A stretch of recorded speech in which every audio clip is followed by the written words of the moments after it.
네, 우리가 인생을 살다가 보면은 여러 선택의 갈림길에 설 때가 있습니다. 그때 우리는 이것을 선택해야 할지, 저것을 선택해야 할지 많은 고민을 하게 되죠. 하지만 때로는 우리 앞에 다른 선택의 여지가 없을 때, 오직 하나의 선택지밖에 없을 때도 있습니다. 오늘 본문의 말씀이 바로 그 이야기를 하고 있습니다. 오늘 본문에서 베드로는 청중들을 향해서 이렇게 선포하고 있습니다. 오늘 19절에 보니까 그러므로 너희가 회개하고 돌이켜 너희 죄 없이 함을 받으라. 우리 지난주에 말씀 나눈 것처럼 이 말씀을 듣는 청중들이 바로 나사렛 예수를 로마 총독 빌라도에게 넘겨주었다. 이제 그 얘기를 했고요.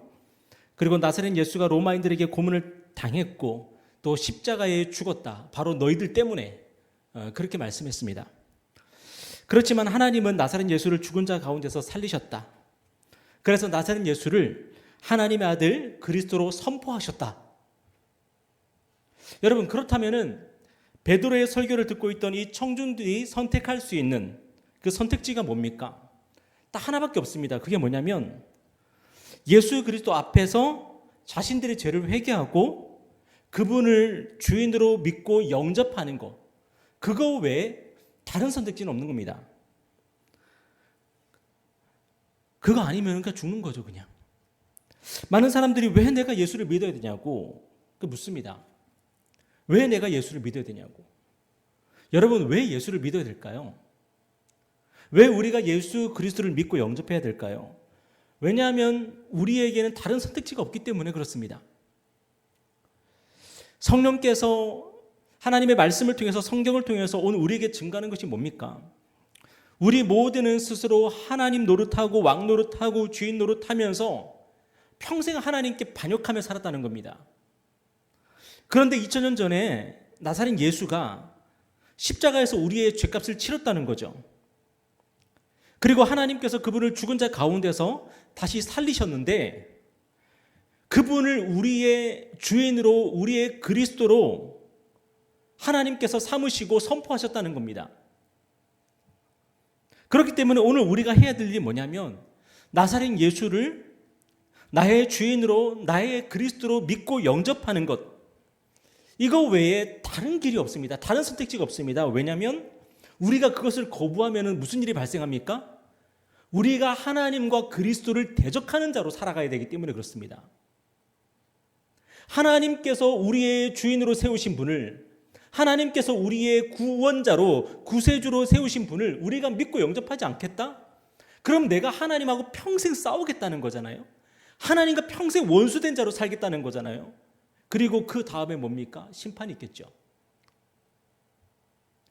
그렇기 때문에 저와 여러분에게는 예수 그리스도를 믿고 영접하는 것 외에 사실은 다른 선택지가 없습니다.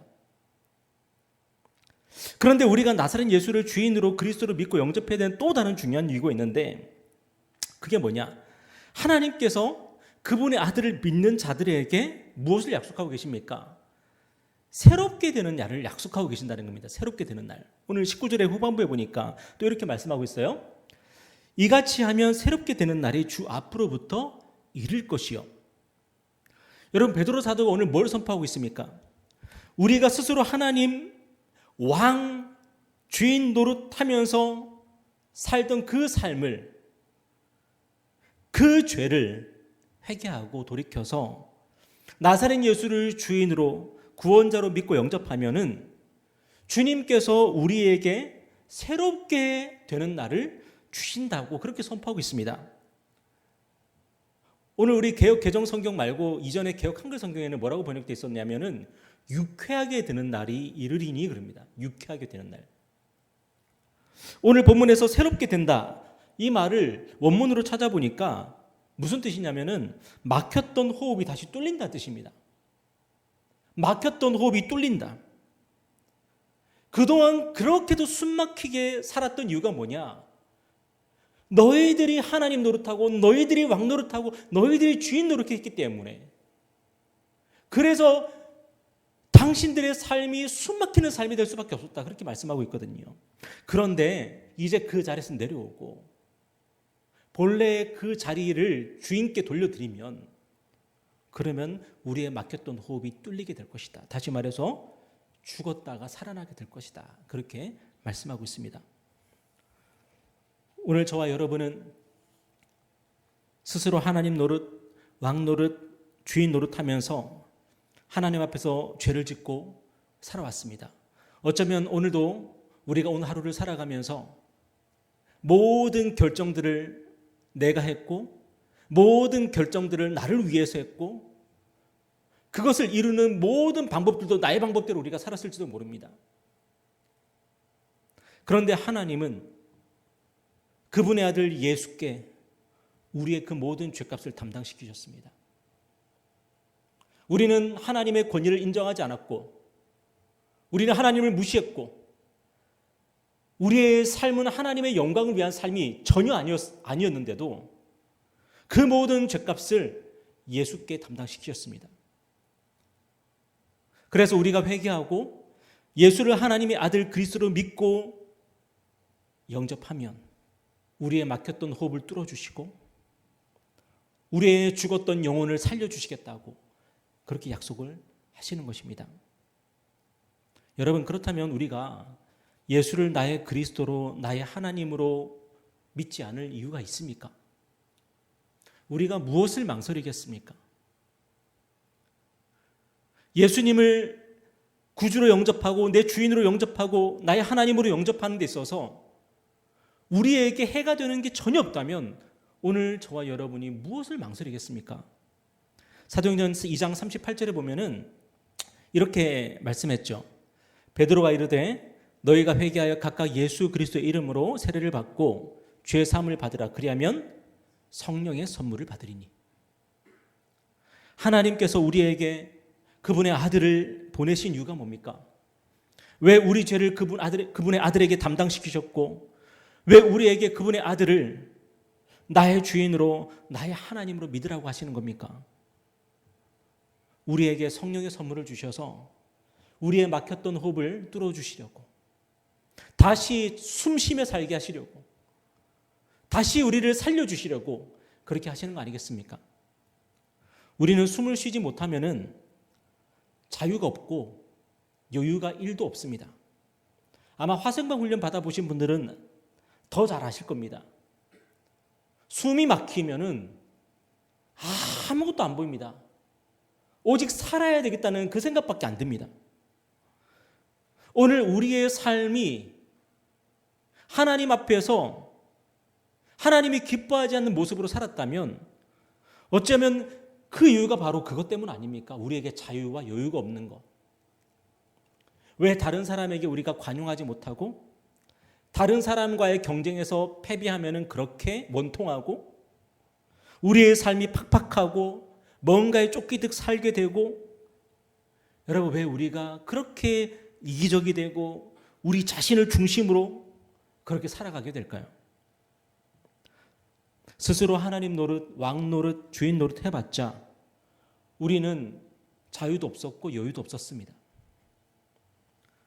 그리고 우리가 앞으로 똑같이 그렇게 살아가면 우리는 평생 자유도 없고 여유도 없고 어쩌면 생존 경쟁에서 이기면 저 높은 자리에 앉아가지고 교만하게 웃으면서 나에게 패배한 사람들을 바라보면서 미소 지을지는 모르죠.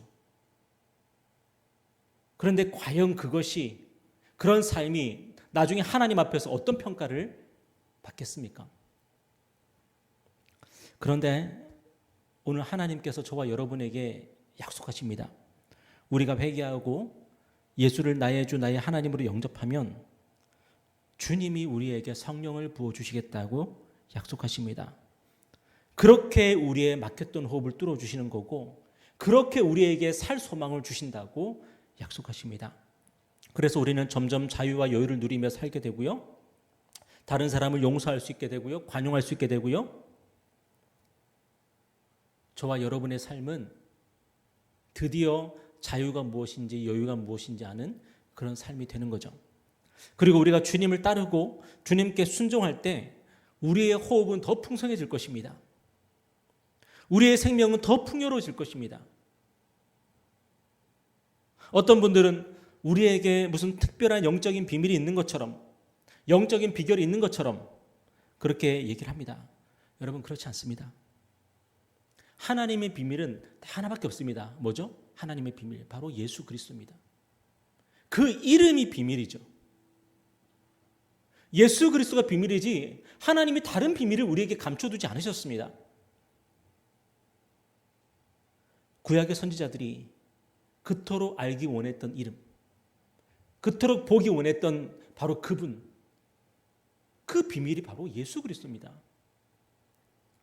그런데 우리가 그 예수 그리스도를 믿지 않고 영접하지 않으니까 숨막히는 삶을 살 수밖에 없는 거고, 또 예수 그리스도를 믿었다고 하는 사람들, 영접했다고 하는 사람들이 그 다음에 예수를 따르지 않으니까 또 숨막히고 내 삶이 왜 이렇지? 그러면서 그 다음에 뭐 합니까? 예수를 따라가고 예수를 쫓아가고 예수를 믿는 게 아니라 또 어디 영적인 비밀이 없나? 또 내 삶을 바꿔줄 영적인 신비한 어떤 것들이 없나? 그러고 찾아 나섭니다. 여러분, 주소를 잘못 찾은 거죠. 하나님의 비밀은 오직 예수 그리스도밖에 없고, 오늘도 우리는 예수님을 나의 구주, 나의 하나님, 나의 그리스도로 오늘도 영접해야 됩니다. 우리가 제자반 때 나눴는데 우리가 매일 끊임없이 해야 되는 게 뭡니까? 회개하는 거죠. 무엇을 회개해야 됩니까? 오늘도 내가 예수를 그리스도로 믿지 못했던 것을 회개해야 되죠. 매일매일 매 순간마다 내가 예수를 그리스도로 믿지 못했고 내가 예수를 주인으로 따르지 못했던 것을 회개하면서 다시금 내가 예수를 믿기를, 내가 예수를 그리스도로 알기를 내가 선택하고 다시금 성령의 충만함을 받도록 우리가 매일매일 반복해서 거듭해야 되는 게 바로 그거 아닙니까? 그거 외에 우리에게 무슨 신비가 있고 무슨 비결이 있겠습니까?